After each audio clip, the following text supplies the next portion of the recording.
बिस्मिल्लाहिर्रहमानिर्रहीम। आज तक के मुअज़्ज़ज़ नाज़रीन अस्सलाम वालेकुम। अब किस्त 98 मुलाहिज़ा फरमाएं। उस छोटी सी बस्ती में क़याम के दौरान में यूं तो हमें किसी परेशानी का सामना नहीं करना पड़ा, लेकिन मंगशुई नामी एक शख्स की तरफ से मुझे कुछ तशवीश हो रही थी। वो लंबा तिरंगा शख्स शक्लो सूरत ही से छटा हुआ बदमाश लगता था और पिछले चंद रोज़ के दौरान में मैंने महसूस किया था कि वो जानकी की मिजाज पुरसी के बहाने दिन में कई बार उसके घर के चक्कर लगाता था। पहले तो मैं ये समझा कि वो जानकी के चक्कर में है, लेकिन मुझे जल्दी अंदाजा हो गया कि वो दरअसल होकीदो को पिटाने की कोशिश कर रहा था और मैंने भी ये अंदाजा लगा लिया था कि होकीदो उसे पसंद नहीं करती थी। एक मरतबा मैंने उसे मंगशुई को डांटते हुए भी देखा था। मैं सुबह सवेरे खुली फजा में बैठकर योगा की मशक किया करता था। उस रोज भी 5 बजे के करीब मैं अपने कमरे से निकला। यही वक्त था जब बस्ती के काश्तकार खेतों पर काम करने के लिए निकला करते थे। उकियांग भी खेतों की तरफ चला गया था। होकीदो भी उसके साथ जाया करती थी, लेकिन हमारी वजह से वो कई रोज से घर पर ही रह रही थी। मैं मकान के ऊपर से घूमकर पिछली तरफ खुली जगह पर आ गया। यहाँ एक चबूतरा सा बना हुआ था। मैं स्टांस बनाकर उसी चबूतरे पर बैठ गया। सूरज की पहली किरण के साथ ही मैं उठ गया। वापस जाने के लिए मैं जैसे ही होकीदो के मकान के कमरे में अकबी खिड़की के करीब से गुजरा तो ठिठक कर रुक गया। कमरे से कुछ धींगा मुश्ती जैसी आवाजें सुनाई दे रही थी। मैं खिड़की के करीब पहुंच गया। खिड़की बंद थी, लेकिन एक बारीक सी जुरी से मुझे अंदर झांकने का मौका मिल गया और दूसरे इलम में मैं उछल पड़ा। 2 साए आपस में गुथम गुथा थे। मैं तेज कदम उठाता ऊपर से घूमकर मकान में आ गया। होकीदो के कमरे का दरवाजा बंद था और जानकी होकीदो को आवाजें देती हुई दरवाजे को थपथपा रही थी। क्या बात है जानकी, अंदर कौन है? मैंने पूछा। पता नहीं, ऐसा लग रहा है जैसे धींगा मुश्ती हो रही है। मैं आवाज सुनकर यहाँ आई हूँ, मगर दरवाजा अंदर से बंद है। जानकी ने कहा। होकीदो, दरवाजा खोलो, क्या हो रहा है अंदर? अंदर कौन है? मैंने दरवाजा धड़धड़ाते हुए ऊंची आवाज में कहा। इसी दौरान में 2 अधेड़ उम्र औरतें भी आ गई।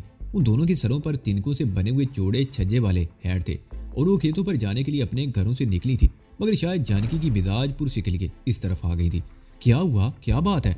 एक औरत ने मेरी तरफ देखते हुए तेज लहजे में पूछा। अंदर कोई गड़बड़ है, मैंने कहा। अंदर से उठा पटक की आवाजें सुनकर वो दोनों औरतें भी चौंक गई। मैंने उन औरतों की तरफ देखा और फिर घूमकर दरवाजे पर कंधे से जोरदार टक्कर दे मारी। दरवाजा पहले ही टक्कर में झूल गया। अंदर का मंजर बड़ा सनसी खेज था। मंगशुई और होकीदो एक दूसरे से गुथम गुथा थे। होकीदो के कपड़े फटे हुए थे। मंगशुई ने एक हाथ से उसका मुंह दबा रखा था और दूसरे हाथ से उसे जेर करने की कोशिश में था। दरवाजा टूटते वो पहले हमारी तरफ घूमा, फिर होकीदो को छोड़कर बड़ी फुर्ती का मुजाहरा करते हुए जेब से पिस्तौल निकाल लिया। लेकिन इससे पहले कि वो पिस्तौल वाला हाथ सीधा करता, मैं उस पर छलांग लगा चुका था। मेरे पैर की ठोकर उसके पिस्तौल वाले हाथ पर लगी। पिस्तौल उसके हाथ से छूट कर दूर जा गिरा। वो एक लम्हे को बदहवास हुआ, लेकिन फिर दूसरे ही लम्हे उसने संभल कर मुझ पर छलांग लगा दी। मैं गाफिल नहीं था। उसे इस तरह आड़े हाथों लिया कि वो बिलबिलाता हुआ कमरे में नाचने लगा। उसका ख्याल था कि मैं महज बख्शू हूं, लेकिन मेरे 2-4 हाथों ने उसके 14 तबक रोशन कर दिए थे। मंगशुई ने मौका पाते ही दरवाजे की तरफ छलांग लगा दी। वो दरवाजे में खड़ी हुई एक औरत से टकराया। वो चीखते हुए नीचे गिरी, जबकि मंगशुई ने संभल कर बैरूनी दरवाजे की तरफ दौड़ लगा दी। मैं भी उसके पीछे ही लपका, लेकिन वो बाहर गली में जा चुका था। मैं वापिस आ गया। 3-4 औरतें कमरे में जमा हो चुकी थी। होकीदो पलंग पर पड़ी थी। उसका लिबास फटा हुआ था, चेहरे पर हवाइयां उड़ी हुई थी, सीने और गर्दन पर खराशें नजर आ रही थी। जानकी ने उसे सहारा देकर अपने साथ लिपटा लिया। बस्ती की बेशतर औरतें और मर्द खेतों पर गए हुए थे। जो लोग बस्ती में थे वो शोर सुनकर जमा हो गए थे। मैंने कमरे में एक तरफ पड़ा हुआ मंगशुई का पिस्तौल उठा लिया और कमरे से बाहर आ गया। आधे घंटे में उकियांग और 6-7 दूसरे किसान इतला पाकर खेतों से आ गए। वो सब उससे में थे। उसके थोड़ी देर बाद मंगशुई की तलाश शुरू होगी। हर जगह देख लिया गया, लेकिन मंगशुई बस्ती में नजर नहीं आया। और फिर एक बच्चे ने बताया कि उसने मंगशुई को बस्ती से बाहर जाते हुए देखा था। कुछ लोग उसकी तलाश में बच्चे की बताई हुई समत में खेतों में चल पड़े। दोपहर तक मंगशुई की तलाश जारी रही, लेकिन वो गायब हो चुका था। उकियांग मेरा बहुत शुक्रगुजार था। मैंने उसकी बीवी की इज्जत बचाई थी। मैंने मंगशुई का पिस्तौल उकियांग के हवाले कर दिया। उस वाक़े के बाद बस्ती वालों की नजरों में हमारी इज्जत बढ़ गई थी।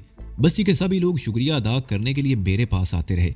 मंगशुई के बारे में मालूम हुआ कि वो तकरीबन 8 महीने पहले यहाँ आया था और इसी दौरान में उसने 2-3 मरतबा ऐसी हरकतें की थी। एक मरतबा तो वो पिटते पिटते रह गया। उसे वार्निंग दी गई थी कि आइंदा ऐसी कोई हरकत की तो बस्ती से निकाल दिया जाएगा। गुज़िश्ता 3 महीनों के दौरान में ये महसूस किया जा रहा था कि फिर कोई ऐसी हरकत वो करने वाला है। वो होकीदो और एक औरत को अक्सर घूर घूर कर देखा करता था। वो उकियांग के घर कभी नहीं आया था, लेकिन जानकी और मेरी वजह से उसे मौका मिल गया था। वो जानकी की मिजाज पुरसी और मुझसे मिलने के बहाने यहाँ आने लगा और इसी दौरान में शायद वो मौके की तलाश में था। उकियांग खेतों में चला गया और मैं मकान के पिछली तरफ चबूतरे पर आ गया जहां योगा की मशक किया करता था। बंगशुई ने इस मौके से फायदा उठाने की कोशिश की थी। उसने सोचा होगा कि जानकी सो रही होगी, वो वैसे भी बीमार औरत थी, उसकी तरफ से मुदाखलत का अंदेशा नहीं था। लेकिन वो अपने मकसद में कामयाब नहीं हो सका और उसे बस्ती छोड़कर भाग जाना पड़ा। हम 4 दिन मजीद उसी बस्ती में रहे। अच्छी खुराक और आराम की वजह से जानकी अब पहले से काफी बेहतर थी। अब आगे चलने का मूड है, यहाँ बहुत आराम हो चुका भाई। जानकी ने मेरी बात काट दी। मैं सो बिस्तर पर लेटे लेटे उकता गई हूँ। अब तो यहाँ से हिल जाना ही चाहिए। तो ठीक है, हम कल सुबह यहाँ से रुखसत हो जाएंगे, मैंने कहा। उस रात मैंने उकियांग से भी बात कर ली थी। ये तय हुआ कि सुबह सवेरे हमें चकड़े पर लुयांग पहुंचा दिया जाएगा। ये गांव उस बस्ती से 18 मील दूर हाईवे के किनारे पर वाक़ था। वहां से हमें योशुवांग के लिए बस मिल जाएगी। सुबह रुखसत होने से पहले ओकीदू ने कपड़े का एक थैला मेरे हाथ में थमा दिया, जिसमें खाने पीने की कुछ चीजें भी मौजूद थीं। जानकी पीली चादर लपेटकर एक बार फिर बख्शू बन गई। बस्ती के बाहर छकड़े के करीब बहुत से लोग जमा थे। उस छकड़े के पहिए किसी मोटर के थे, जिसकी वजह से ज्यादा ऊंचा नहीं था। आगे एक खच्चर जुता हुआ था। कोचवान की सीट निस्बतन ऊंची थी, जबकि पिछला हिस्सा किसी कदर नीचे था, जिसमें प्याल बिछी हुई थी। दूर दराज के इलाकों में माल बर्दारी और आमदोरफ्त के लिए इसी किस्म की सवारियां थी। हम सब लोगों से रुखसत होकर छकड़े में बिछी हुई प्याल पर बैठ गए और कोचवान ने खच्चर को हाँक दिया। अधेड़ उम्र कोचवान भी खच्चर की तरह मरियल और दुबला पतला सा था। उसने सर पर चौड़े छज्जे वाला हैट पहन रखा था। जानकी और मैंने भी इसी किस्म के हैट ओढ़ रखे थे जो हमें बस्ती वालों ने दिए थे। बस्ती के दूसरे लोगों ने भी हमें खाने पीने की बहुत सी चीजें दी थी, जिनसे मेरा थैला भर गया था। ये चीजें ऐसी थी जो कई दिनों तक खराब नहीं हो सकती थी और हम इन्हें इत्मीनान से इस्तेमाल कर सकते थे। छकड़ा खेतों के दरमियान कच्चे रास्तों पर उछलता हुआ जा रहा था। अच्छे खासे झटके लग रहे थे। धूप जैसे जैसे तेज हो रही थी, गर्मी में भी इजाफा हो रहा था। छज्जों वाले हैट इस वक्त हमारे काम आ रहे थे। छकड़ा जिस रफ्तार से चल रहा था, उससे मुझे लग रहा था कि हम 18 मील का फासला 2 घंटों से पहले तय नहीं कर सकेंगे। कोचवान तो चाबक से खच्चर की खूब पिटाई कर रहा था, लेकिन उसकी रफ्तार में कोई फर्क नहीं आया था। तकरीबन 1 घंटे बाद हम धान के खेतों से निकलकर खुली जगह पर आ गए। ये रास्ता किसी का हमवार था और इसके दोनों तरफ दरख्तों की कितारें थी। रास्ते से तकरीबन 50 फुट हटकर एक चौड़ी नहर बह रही थी। मैं अपनी जगह से उठकर कोचवान के करीब उसकी सीट पर बैठ गया और रुक रुक कर बोलते हुए उससे पूछने लगा कि हमें अभी और कितना फासला तय करना होगा। तकरीबन आधे घंटे का रास्ता बाकी है, कोचवान ने जवाब दिया और जेब से बीड़ी की तरह का एक लंबा सा चर्ट निकाल कर सुलगाने लगा। उसकी भूख बड़ी नागवार थी। मैं दोबारा अपनी जगह पर आ गया। तकरीबन 10 मिनट तक उस रास्ते पर चलने के बाद छकड़ा दाईं तरफ मुड़ गया। आगे नहर का पुल था और उससे आगे जंगल सा था। वो रास्ता उसी जंगल में से गुजरता था। नहर तकरीबन 40 फुट चौड़ी थी। अभी पुल का आधा फासला तय हुआ था कि छकड़ा रुक गया। कोचवान ने पीछे मुड़कर कुछ कहा। मैंने गर्दन घुमाकर देखा तो दिल की धड़कन तेज हो गई। गर्दन पर सुइयां चुभती हुई महसूस होने लगी। 3 आदमी पुल पर रास्ता रोके खड़े थे। उनमें 2 के पास राइफलें थी और तीसरे के पास रिवॉल्वर। दरमियान में कद्दावर आदमी को पहचानने में मुझे कोई दुश्वारी पेश नहीं आई थी। वो मंगशुई था। उसके हाथ में राइफल थी। उन्हें देखते ही ना सिर्फ कोचवान ने छकड़ा रोक लिया, बल्कि लगाम छोड़कर दोनों हाथ सर से ऊपर उठा दिए थे। 2 आदमी फौरन ही छकड़े के दाएं बाएं आ गए। उन दोनों ने मुझे और जानकी को राइफलों की जद में ले लिया, जबकि मंगशुई ने कोचवान को गिरेबान से पकड़कर नीचे खींच लिया। कोचवान खौफ से थर थर कांप रहा था। मंगशुई, मुझे छोड़ दो, मैंने तुम्हारा क्या बिगाड़ा है? वो गिघिया रहा था। मैं तुम पर अपनी गोली जाया नहीं करूंगा, लेकिन जाहिर है तुम्हें जिंदा भी नहीं छोड़ा जा सकता, मंगशुई ने कहा और उसे एक हाथ से गिरेबान से पकड़कर जमीन से तकरीबन 2 फुट ऊपर उठा लिया। कोचवान उसकी मिन्नत समाजत कर रहा था, लेकिन मंगशुई ने उसे मजीद ऊपर उठाकर एक झटके से नहर की तरफ उछाल दिया। कोचवान के मुंह से निकलने वाली चीख बड़ी खौफनाक थी। उसके पैर पुल की रेलिंग से टकराए और वो कलाबाजी खाता हुआ नहर में जा गिरा। पुल के नीचे पिलर के करीब पानी में बवर से बन रहे थे। कोचवान ऐसे ही एक बवर में गिरकर पानी की तह में गायब हो चुका था। मैंने जानकी की तरफ देखा। वो तो पहले ही बीमार रह चुकी थी। इस वक्त उसका चेहरा खौफ से बिल्कुल सफेद हो गया था। हम झगड़े के दोनों तरफ से राइफलों की जद पर थे। मेरे पास अगरचे 2 पिस्तौल मौजूद थे, लेकिन इस वक्त कोई हरकत करना खुदकशी करने के मुतरादिफ था। मंगशुई ने चीख कर अपने साथियों से कुछ कहा। उनमें से एक छकड़े पर पिछली तरफ सवार हो गया। दूसरा कोचवान की सीट पर बैठ के उसने राइफल अपने सामने पायदान के करीब खड़ी करके लगाम संभाली। मंगशुई भी उनके साथ ही सीट पर बैठ गया। उसका रुख हमारी तरफ था और उसने मुझे राइफल की जद पर ले रखा था। छकड़ा हरकत में आ गया। मंगशुई, मैंने उसकी तरफ देखते हुए कहा, तुम एक गलती कर चुके हो, जिसके नतीजे में तुम्हें बस्ती से फरार होना पड़ा। अब तुम दूसरी गलती कर रहे हो। इसका नतीजा क्या निकलेगा तुम अच्छी तरह समझते हो। इसका नतीजा सिर्फ तुम्हारी मौत की सूरत में निकलेगा, मंगशुई ने गुर्राते हुए कहा। तुम दोनों की मुदाखलत की वजह से मुझे ना सिर्फ उन लोगों के सामने जलील होना पड़ा, बल्कि बस्ती भी छोड़नी पड़ी। हमारी मुदाखलत से तो तुम्हें भागने का मौका भी मिल गया था। अगर पकड़े जाते तो वो लोग तुम्हें कत्ल कर देते। मैंने कहा वो लोग मेरा कुछ बिगाड़ नहीं सकते थे। मंग शुई ने कहा क्या तुम समझते हो कि ओकीदू लोगों को बता देती कि मैंने उसके साथ क्या किया था? नहीं मिस्टर बख्शू, मैं 8 महीनों से उस बस्ती में रह रहा था। बस्ती की औरतें अपने मर्दों को कुछ नहीं बताती। ओकीदू भी अपनी जबान बंद रखती। इन 8 महीनों के दौरान में कई औरतें मेरी कुव्वत का मुजाहरा देख चुकी हैं। किसी ने आज तक जबान नहीं खोली। ओकीदू भी खामोश रहती, लेकिन तुम्हारी वजह से मुझे वहां से भागना पड़ा। तुम्हें तो जाहिर है मैं जिंदा नहीं छोड़ूंगा, लेकिन तुम्हारी ये साथी, इसे तो मैं कई दिनों तक जिंदा रखूंगा। ये तुम्हारी खुशफहमी है मंग शुई, मैंने जवाब दिया। मेरी मौजूदगी में तुमने एक औरत की इज्जत लूटने की कोशिश की और बचकर भाग निकले, और फिर मेरी नजरों के सामने एक बेगुनाह को उठाकर नहर में फेंक दिया। दोनों जराइम नहायत संगीन है और हम इन दोनों जराइम के चश्मदीद गवाह हैं, लेकिन हम बख्शू लोग हैं, इन दुनियावी बखेड़ों में नहीं उलझना चाहते। तुम हमारी मंजिल खोटी मत करो, हमें अपने रास्ते पर जाने दो, हम सब कुछ भूल जाएंगे। तुम तो सब कुछ भूल जाओगे, मगर मैं बस्ती वालों के सामने इस जिल्लत को कैसे भूल सकूंगा जिसके जिम्मेदार तुम दोनों हो। मंग शुई ने कहा तुम्हारे बारे में तो फैसला कर लिया कि तुम्हें जिंदा नहीं छोड़ना, और तुम्हारी साथी को भी इस काबिल नहीं छोड़ूंगा कि ये किसी के सामने अपनी जबान खोल सके। ठीक है, ये तो वक्त बताएगा कि कौन क्या करता है, मैंने कहा। लेकिन एक बात मेरी समझ में नहीं आ सकी। पूछो, मैं समझा दूंगा तुम्हें, मंग शुई ने कहा। तुम लोग यहाँ इस तरह हमारा रास्ता रोके खड़े थे जैसे तुम्हें पहले से मालूम हो कि हम इस तरफ से गुजरेंगे। मैंने कहा उस बस्ती में कम से कम 2 आदमी अब भी ऐसे हैं जो मेरे हमदर्द हैं। वो दोनों हमेशा मेरी सरगर्मियों में शरीक रहे हैं, मंग शुई ने कहा, और चंद लम्हों की खामोशी के बाद बोला कल रात तुमने होकियांग को बता दिया था कि सुबह बस्ती से जाना चाहते हो। होकियांग ने रात ही को कम्युनिटी हॉल में सबको बता दिया था कि तुम सुबह रवाना होना चाहते हो।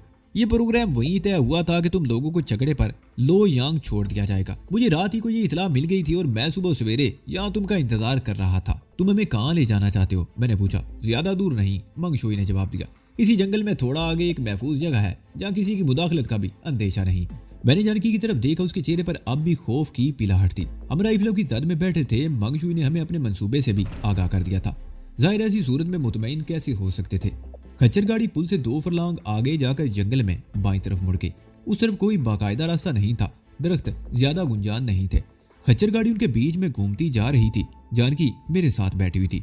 उठकर मेरे करीब आ गई और मेरे साथ जुड़कर बैठ गई।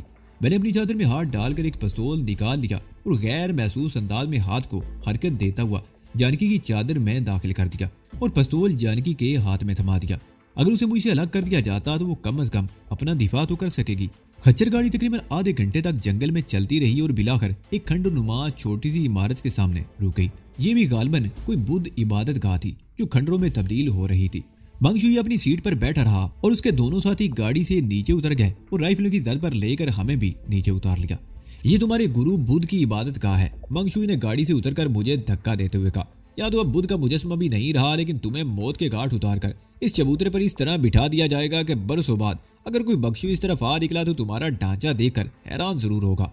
देखो मंग, मैंने कहा, मेरा लहजा अब भी पुरसुकून था। तुम बहुत बड़ी गलती कर रहे हो।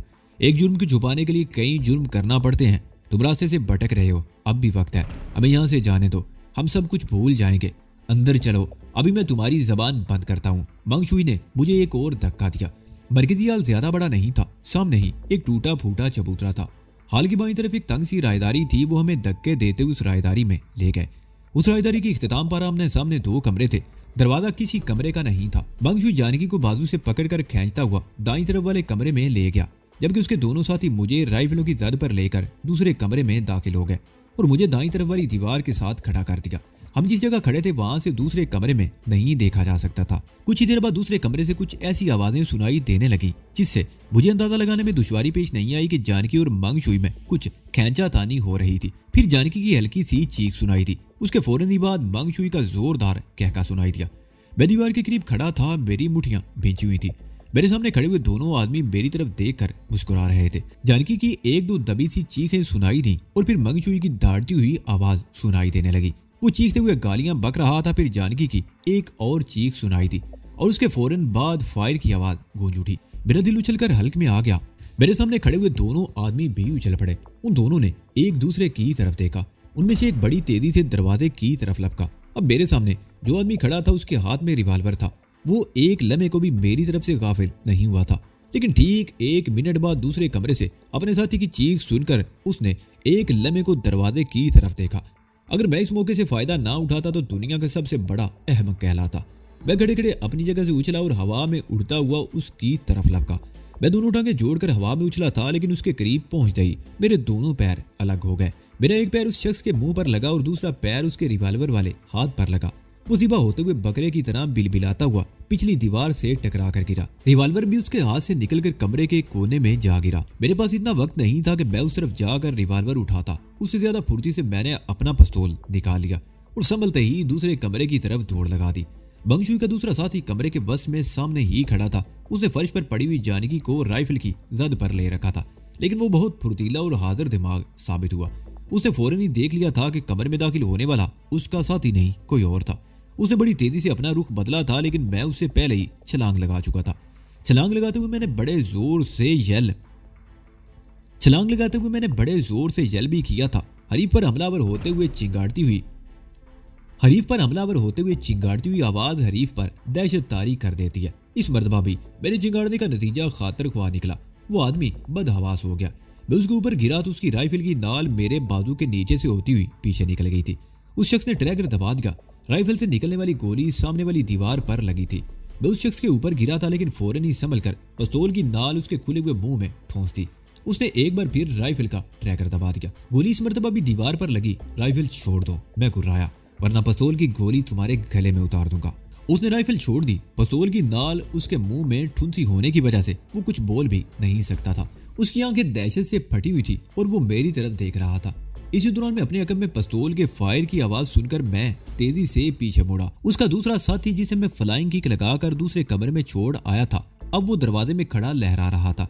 उसके दूसरे हाथ में रिवॉल्वर था और वो फायर करना चाहता था, लेकिन एकदम उस पर जानकी ने फायर कर दिया और इस फायर से उसकी खोपड़ी के पर खचे उड़ गए। मैंने गर्दन घुमाकर दूसरी तरफ देखा। जानकी मेरी तरफ देखकर मुस्कुरा रही थी। मैं अपने हरीफ को छोड़कर खड़ा हो गया। पिस्तौल भी उसके मुंह से निकाल लिया, लेकिन अपना एक पैर उसकी गर्दन पर रखकर दबाए रखा। जानकी भी उठकर खड़ी होगी। उसकी चादर फटी हुई थी और ब्लाउज भी फटा हुआ था। उसके चंद कदम के फासले पर मंगशुई की लाश भी पड़ी थी। उसके सीने से बहने वाला खून फर्श पर बिछी हुई प्याल पर बह रहा था। जानकी ने पिस्तौल फटे हुए ब्लाउज के अंदर ठोंस लिया और चादर उठाकर बदन पर लपेटने लगी। मैं अब भी उस शख्स की गर्दन पर पैर रखे खड़ा था। इसे साथ ले जाने का इरादा है क्या? खत्म कर भी दो, जानकी ने कहा। उसके लहजे में बेपनाह सफाकी थी। मैं 2 कदम पीछे हट गया। अपने दोनों साथियों का अंजाम देखकर वो शख्स खौफ से अधमुआ हो रहा था। दहशत से उसकी आंखें फटी जा रही थी। वो चलना में मेरी तरफ देखता रहा, फिर गिगियाता हुआ मेरे सामने सजदे में गिर गया। मैं और पीछे हट गया और उसकी खोपड़ी का निशाना लेकर ट्रैगर दबा दिया। वो गेंद की तरह उछलकर पीछे गिरा और पानी से निकली हुई मछली की तरह तड़पने लगा। उसकी खोपड़ी से खून के छींटे चारों तरफ उड़ रहे थे। हम ज्यादा देर वहां नहीं रुके और कमरे से निकल आए। पिस्तौल और राइफलें भी हमने लाशों के करीब ही छोड़ दी थी। बाहर निकलते हुए सोच रहा था कि लाशों के मामले में मेरा खाता खासा तवील होता जा रहा था। बाद ऐसे लोग भी मेरे हाथों मारे गए थे जिन्हें मैं मारना नहीं चाहता था, लेकिन अगर उन्हें जिंदा छोड़ दिया जाता तो मेरी अपनी जिंदगी खतरे में पड़ जाती। अब यही मिसाल आपके सामने है। बंगशुई को मैंने और जानकी ने एक औरत के साथ ज्यादती से रोकने की कोशिश की थी और उसने हमें खत्म करने का मंसूबा बना लिया था। उसने जो कुछ भी कहा था मुझे उस पर कोई शुबा नहीं था। वो यकीनन मुझे खत्म कर देता और फिर जानकी की मौत भी बड़ी दर्दनाक होती। जो लोग दूसरों पर रहम करना नहीं जानते वो भी किसी हमदर्दी और रहम के मुस्तहिक नहीं होते। ऐसे लोगों का धरती से उठ जाना ही बेहतर होता है। खच्चर गाड़ी उस खंडर नुमा इबादतगाह से चंद गज दूर दरख्तों के नीचे खड़ी थी। वो खच्चर वाकई बड़ा भला मांस था, जिसने अपनी जगह से हिलने की कोशिश भी नहीं की थी। जानकी छकड़े के पिछले हिस्से में बैठ के और मैंने कोचवान की सीट संभाल कर लगाम थाम ली। उसी लम्हे मुझे वो कोचवान याद आ गया जिसे बड़ी बेदर्दी से नहर की तेज लहरों में फेंक दिया गया था। मुझे उम्मीद नहीं थी कि वो जिंदा बचा होगा। वो तो डूबने से पहले ही खौफ से मर गया होगा। मैं खच्चर को हाँकते हुए गाड़ी का रुख मोड़ दिया और एक बार फिर पीछे मुड़कर इबादतगाह की तरफ देखा। ऐसी वीरान इबादतगाहें डाकू और मंगशू जैसे लोगों का मस्कन बनती है। जंगल में पहियों के निशान नजर आ रहे थे। मैं खच्चर को उस रास्ते पर चलाता रहा और बिलाकर नहर की तरफ से आने वाले रास्ते पर बाईं तरफ मोड़ दिया। मुझे यकीन था कि यही रास्ता हमें लोयांग ले जाएगा। ये जंगल वीरान था। जाते या वापस आते हुए हमें कोई जीरू दिखाई नहीं दिया था, इसलिए मैं मुतमईन था कि गालिबन कई दिनों तक मंगशोई और उसके साथियों की लाशों का राज फाश नहीं हो सकेगा। अगर किसी वक्त लाशें किसी को मिल भी गई तो कोई अंदाजा नहीं लगा सकेगा कि इनका कातिल कौन है। खच्चर अपनी मर्जी से चल रहा था। तकरीबन 20 मील का फासला तय हुआ था कि सामने रास्ते पर एक आदमी को पड़े देकर मैंने खच्चर की लगाम खींच ली। गाड़ी रुक गई। क्या हुआ? जानकी ने पूछा। रास्ते में कोई आदमी पड़ा हुआ है, मैंने इशारा किया और मोहताज नजरों से इधर उधर देखने लगा। मेरे दिल में अचानक ही ख्याल उभरा था, हो सकता है डाकू आसपास दरख्तों में कहीं छुपे हुए हों। उनका एक साथी रास्ते में इस तरह पड़ गया कि हमें मजबूरन खच्चर गाड़ी रोकनी पड़े। मैंने जानकी को वहीं बैठे रहने का इशारा किया और खच्चर गाड़ी से उतरकर मोहतात अंदाज में आगे बढ़ने लगा। साथ ही मैं दाएं बाएं भी देख रहा था कि डाकू किस तरफ से बरामद होते हैं। मैंने अपनी रीकर में उड़ता हुआ पिस्तौल निकाल लिया था और मेरा दूसरा हाथ चादर के अंदर ही था। मैं आहिस्ता आहिस्ता चलता उस शख्स के करीब पहुंच गया। वो ऊंधा पड़ा था। उसका एक हाथ सीने के नीचे था और दूसरा फैला हुआ था। एक टांग दूरी थी और दूसरी बिल्कुल सीधी थी। मैं 2 कदम दूरी रुककर बड़े मोहतात अंदाज में झुककर उसकी तरफ देखा और फिर दूसरे हीले में उछलकर सीधा हो गया। ये हमारा वही कोचवान था जिसे मंगशुई ने नहर में फेंक दिया था। मैंने जल्दी से उसे सीधा किया। उसे कोई जख्म वगैरह नहीं लगा था। वो बेहोश था। मैंने उसे उठाकर रास्ते से हटकर घास पर लिटा दिया।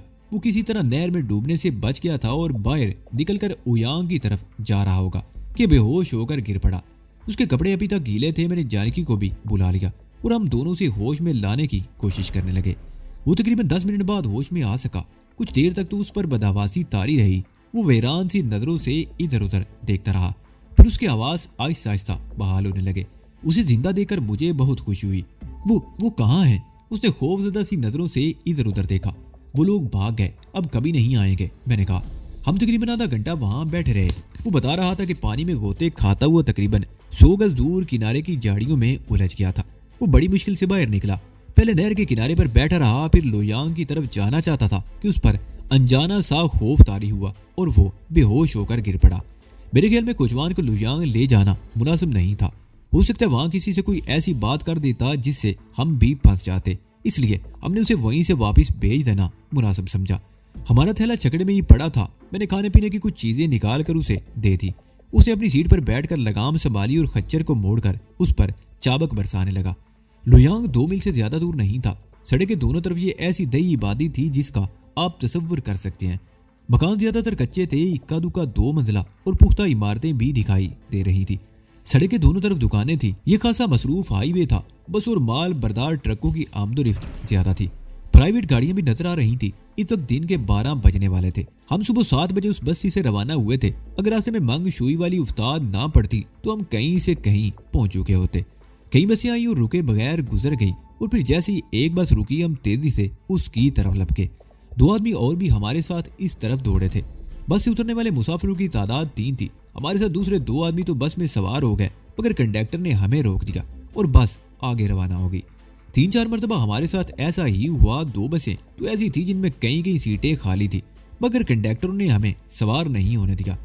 बात मेरी समझ में नहीं आ रही थी। एक आदमी बहुत देर से हमें देख रहा था। वो अपनी साइकिल पर गालबन मंजन किस्म की कोई प्रोडक्ट बेच रहा था।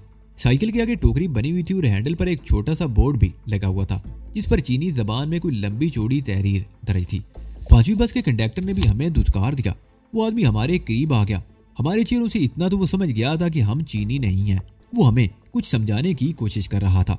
उसकी जबान हमारी समझ में नहीं आ रही थी। उसने जेब से युआन चीनी करेंसी का एक नोट निकाल कर हमें दिखाया और इशारों में कुछ बताने लगा। इशारों में जबान मेरी समझ में आ गई। हम बख्शू थे जो आमतौर पर भीख मांग कर ही गुजारा करते हैं। वो बस और ट्रेनों में सफर भी बगैर टिकट के ही करते हैं। हमें मुफ्तखोर समझकर कोई कंडक्टर हमें बस में बिठाने को तैयार नहीं था। बस्ती वालों ने खाने पीने की चीजों के साथ हमें कुछ रकम भी जमा करके दी थी जो थैले में ही रखी हुई थी। मैंने चंद नोट निकाल ली और बस का इंतजार करने लगा। इंतजार ज्यादा तवील साबित नहीं हुआ। चंद मिनट बाद ही एक बस वहां आ रुकी। मैं और जानकी तेजी से बस की तरफ लपके। एक 1.5 उम्र औरत उससे उतर रही थी। उसके बाद हम जैसे ही आगे बढ़े, अंदर खड़े हुए कंडक्टर ने हमें भिखारियों की तरह झिड़क दिया। मैंने जल्दी से पकड़े हुए नोट आगे कर दिए। नोट देकर उसके चेहरे के तासरात बदल गए और ऊँटों पर खफीफ सी मुस्कुराहट आ गई। उसने रास्ते से हटते हुए ऊपर आने का इशारा किया। मैंने पहले जानकी को बस में सवार होने का मौका दिया और फिर खुद ऊपर चढ़ गया। आखिर में 3 सीटें खाली थी। 2 सीटों वाली एक बर्थ पर हमने स्टे कर लिया। हम तकरीबन 1 घंटे में योशुवांग पहुंच चुके थे। ये शहर ज्यादा बड़ा नहीं था, लेकिन आबादी बेतहाशा थी। बस से उतरते ही हमने शाओलिन टेम्पल जाने के लिए बसों के बारे में मालूमात हासिल करना शुरू कर दी। मैं चीनी जबान में रुक रुक कर बात करता था, लेकिन यहाँ की जबान मेरी समझ में नहीं आ रही थी। बिलाखिर एक आदमी हमारी मदद पर आमादा हो गया। वो हमें पकड़कर एक और आदमी के पास ले गया जो लंगड़ी लोली अंग्रेजी भी समझता था। उसने बताया कि इस वक्त हमें यहाँ से डांग को के लिए बस मिल सकती है। वहाँ रात गुजारने के बाद सुबह शाओ यांग के लिए बस मिल जाएगी। अगर हम चाहें तो रात यहीं पर गुजार लें। सुबह 6 और 7 बजे के दरमियान यहाँ से शाओ यांग के लिए बसें रवाना होती हैं। लेकिन हमने रात बसर करने की बजाय अपना सफर जारी रखना मुनासिब समझा। उस शख्स की बातों से मुझे ये भी पता चल गया था कि हम चीन के सूबा हुनान और गैडू में सफर करते रहे थे और इस वक्त हम सूबा हुनान में हैं। उस तरफ से वांग इस सूबे का पहला बड़ा शहर है। शाओलिन टेंपल की तारीखी इबादत गाह भी उसी सूबे में वाक़ है। शाओयांग पहुंचने के बाद हमें अपनी मंजिल तक पहुंचने में कोई दुश्वारी पेश नहीं आएगी। 3 बजे के करीब हमें डांग को जाने के लिए बस में जगह मिल गई, जिसने शाम 7 बजे के करीब हमें डांग को पहुंचा दिया। मेरे ख्याल था कि डांग को बड़ा शहर होगा, लेकिन ये दरमियाने दर्जे का कस्बा था और दही रंग नुमाया था। ये कस्बा शाओलिन टेंपल के रास्ते पर था। इस तरफ बुद्ध बख्शु आते रहते थे। यहाँ माकूल तादाद में बुद्ध के पैरोकार आबाद थे और 2 छोटी इबादत गाहें भी थी। एक इबादत गाह दरिया के किनारे पर थी। हमें उस तरफ का रास्ता बता दिया गया। सुबह वाले वाक़े का थोड़ा बहुत असर अब भी जानकी के जहन पर था और फिर दिन भर के सफर ने उसे कुछ निडाल सा भी कर दिया था। मुझे अंदेशा था कि उसे फिर बुखार ना हो जाए। इस तरह हमारे लिए परेशानियों में इजाफा हो सकता था। हम भी इबादत गाह से दूर ही थे कि जानकी ने मेरा हाथ पकड़कर दबा दिया और एक तरफ इशारा करते हुए सरगोशियाना लहजे में बोली, वो देखो उस तरफ, ये वही बख्शू है जो बागोंग में हमें लूट कर भाग गया था। मैंने उसकी तरफ देखा और मेरी आंखों में चमक सी उभर आई। वो एक सियान ही था, वही आवारागर्द बख्शू जिसने बागों की इबादतगाह में नशावर मिठाई खिलाकर हमें बेहोश कर दिया था और हमारा थैला लेकर गायब हो गया था और हमें बागों में 3-4 दिन भीख मांगनी पड़ी थी। अक्सियान के अलावा हमें बाजार में कुछ और बख्शू भी नजर आए थे। इसलिए मेरा फैसला था कि अगर हम अक्सियान का ताकुब करते हैं तो उसे शुबा नहीं होगा। मैं ये जानना चाहता था कि वो कहाँ जाता है। मैंने जानकी को समझा दी और हमने तकरीबन 20 गज के फासले से अक्सियान का ताकुब शुरू कर दिया। मैं सड़क एक तरफ था और जानकी दूसरी तरफ। अभी शाम हुई थी। चीन की आबादी ने तो मुझे हैरान कर दिया था। अब जहाँ भी निकल जाए इंसानों का ठाठे मारता हुआ समंदर नजर आएगा। डांगों की इस बाजार की सूरत हाल भी कुछ ज्यादा मुख्तलिफ न थी। मैं अपने और अक्सियान के बीच ज्यादा फासला इसलिए भी नहीं रखना चाहता था कि इस रश में उसके गुम हो जाने का भी अंदेशा था। अक्सियान उस बाजार से एक और सड़क पर मुड़ गया। उस तरफ ज्यादा दुकानें नहीं थी। मेरा अंदाजा था कि वो इस इबादतगाह की तरफ ही जा रहा था जिसका पता हमें बताया गया था। हम भी उसके पीछे लगे रहे। उसकी गर्दन नापने के लिए मुझे किसी मुनासिब मौके की तलाश थी। जानकी भी इस वक्त मेरे साथ ही चल रही थी। अक्सियान एक और सड़क पर मुड़ गया। ये रिहायशी इलाका था। दुकानें वगैरह नहीं थी, अलबत्ता लातादाद बच्चे खेलते हुए नजर आ रहे थे। ठंडी हवा के झोंके आगे दरिया की मौजूदगी की खबर दे रहे थे। रिहायशी इलाके की ये सड़क आगे जाकर स्ट्रैंड रोड से मिल गई थी। दरिया के किनारे बंद पर वाकई ये सड़क भी बारौनक थी। दरिया और सड़क के दरमियान एक कुशादा पार्क था जो दाएं बाएं दूर तक चला गया था। पार्क में चहल पहल थी। एक तरफ शायद कश्तियों का घाट था, वहां ज्यादा रौनक नजर आ रही थी। अक्सियान दाईं तरफ चलता रहा। वो इबादतगाह शायद उसी तरफ थी। सड़क के साथ पार्क अब खत्म हो गया था। सड़क की ढुलान से जरा आगे दरिया था। मैंने जानकी को इशारा किया और हम दोनों तेज तेज कदम उठाते हुए अक्सियान के करीब पहुंच गए। अपने एकम में कदमों की आहट सुनकर अक्सियान ने पीछे मुड़कर देखा। स्ट्रीट लाइट वहां से बहुत दूर थी। इस जगह कदरे तारीकी थी। अपने सामने 2 बख्शों को देखकर वो यकीनन बहुत खुश हुआ होगा। तुम लोगों को यकीनन रिहाइश के लिए किसी जगह की तलाश है, वो बोला। उस तरफ एक इबादतगाह है, मैं भी वहीं जा रहा हूँ। अक्सियान के पीछे आते हुए मैंने अपनी पिंडली के फीते से खंजर निकाल लिया था। खेतों वाली उजड़ी हुई इबादतगाह में ये खंजर ओकियांग ने अपने कब्जे में ले लिया था, जो बाद में मुझे वापस कर दिया गया था। मैंने खंजर की नोक अक्सियान के पहलू से लगा दी। हमें रिहाइश के लिए जगह की तलाश तो थी ही अक्सियान, लेकिन इत्तफाक से तुम मिल गए। इससे ज्यादा खुशी की बात और क्या होगी। कौन हो तुम? मेरी ज़बान से अपना नाम सुनकर अक्सियान उछल पड़ा। अब ये मत कहना कि तुम हमें बिल्कुल नहीं जानते। मैंने कहा, हमें भूल गए हो तो कोई बात नहीं। बागों की इबादतगाह तो तुम्हें याद होगी, जहाँ चंद रोज पहले तुम हमें लूट कर भाग गए थे। कोई गलत हरकत मत करना, वरना ये खंजर तुम्हारे पहलू में बेबूस हो जाएगा। मैंने बात करते हुए खंजर से जरा सा दबाव भी डाल दिया था। मैंने पहचान लिया, वो खिलाया। मुझसे गलती हो गई थी, मैं माफी मांगता हूँ और तुम्हारी चीजें वापस करने को तैयार हूँ। देखो, हम तो संगी हैं, हमें एक दूसरे का ख्याल रखना चाहिए। मुझे अपनी गलती, तुम्हें शर्म आनी चाहिए। मैंने कहा, बख्शू होकर लोगों को लूटते हो, दूसरों को भी बदनाम करते हो। चलो उस तरफ, अभी तुम्हारी खबर लेता हूँ। मैंने दरिया की तरफ इशारा किया। उस वक्त एक कार हमारे करीब से गुजरी। हम तीनों कार के हेडलैम्प्स की रोशनी में आ गए। कार वालों ने हमें देखा भी होगा तो तवज्जो नहीं दी होगी। अक्सियान बार बार माफी मांग रहा था। वो हमारी लूटी हुई रकम वापस करने को तैयार था। मैं उसे धक्के देता हुआ दरिया के किनारे की तरफ ले गया। अब मैंने खंजर वाला हाथ भी चादर से बाहर निकाल लिया था और खंजर की नोक उसकी पूंछ से लगा दी थी। दरिया के किनारे पर पहुंचकर हम रुक गए। जानकी ने उसके हाथ से थैला ले लिया और उसकी तलाशी लेने लगी। थैले में और चीजें तो भरी हुई थी मगर रकम नहीं थी। इसकी जामा तलाशी लो, मैंने जानकी से कहा और फिर अक्सियान की तरफ देखते हुए कहा, चादर ऊपर खोल दो। मैंने नीचे कुछ नहीं पहना हुआ, वो अकलाया। कोई बात नहीं, यहाँ हमारे सिवा तुम्हें देखने वाला और कोई नहीं, मैंने कहते हुए जानकी को इशारा किया। जानकी ने आगे बढ़कर उसकी चादर हटाने के लिए हाथ आगे बढ़ाया ही था कि अक्सियान उछलकर एक तरफ हट गया और उसके साथ उसने चादर में हाथ डालकर पिस्तौल निकाल लिया। दूसरे हाथ से उसने जानकी को गिरफ्त में ले लिया। अपनी जगह से हरकत मत करना वरना तुम्हारे साथी को गोली मार दूंगा। उसके हल्क से गुर्राहट निकली। अक्सियान की सरकत ने मुझे चौंका दिया। हमने अपनी हिफाजत के लिए खंजर और पिस्तौल छुपा कर रखे हुए थे और अक्सियान तो जराइम पेशा आदमी था। मुझे पहले ही सोचना चाहिए था कि उसके पास ऐसी कोई चीज जरूर होगी। जानकी की पुश्त पर पहुंचकर उसने पिस्तौल की नाल उसकी खोपड़ी से लगा दी और उसे पूरी तरह अपनी गिरफ्त में लेने के लिए दूसरा बाजू उसके सीने पर लपेट दिया। उसके साथ ही उसकी चौंकी हुई आवाज सुनाई दी। तो ये बात है, वो जानकी के सीने को टटोलते हुए मानी खेज लहजे में बोला, तुम बख्शू नहीं हो। किसी खतरनाक इरादे से ये बेस अपना रखा है। किसी बख्शू की जिंदगी में औरत का कोई दखल नहीं होता, लेकिन मैं जानता हूँ बख्शू भी इंसान है। इनके सीनों में भी दिल है और वो अपने जज्बात की तस्कीन के लिए इधर उधर मुंह मारते रहते हैं। लेकिन किसी बख्शू ने मुस्तकिल तौर पर किसी औरत को अपने साथ कभी नहीं रखा और तुम इसे साथ लिए लिए फिरते हो। लेकिन आज ये मेरे काम आएगी। तुम अपनी जगह से हरकत मत करना वरना मैं इसे गोली मार दूंगा। जानकी कसमसा रही थी। अक्सियान जानकी को अपने साथ घसीटता हुआ उल्टे कदमों सड़क की तरफ चलने लगा। मैं भी चंद कदम के फासले पर उनके पीछे चल रहा था। खंजर मेरे हाथ में था। मैं चाहता तो पिस्तौल भी निकाल सकता था, लेकिन उसका कोई फायदा नहीं था। अक्सियान ने जानकी को अपनी ढाल बना रखा था। वो जानकी को उल्टे कदमों तकरीबन घसीटता हुआ सड़क पर पहुंच गया और ठीक उसी लम्हे एक तेज रफ्तार कार सड़क पर नमूदार हुई। अक्सियान और जानकी उसकी रोशनी की जद में आ गए।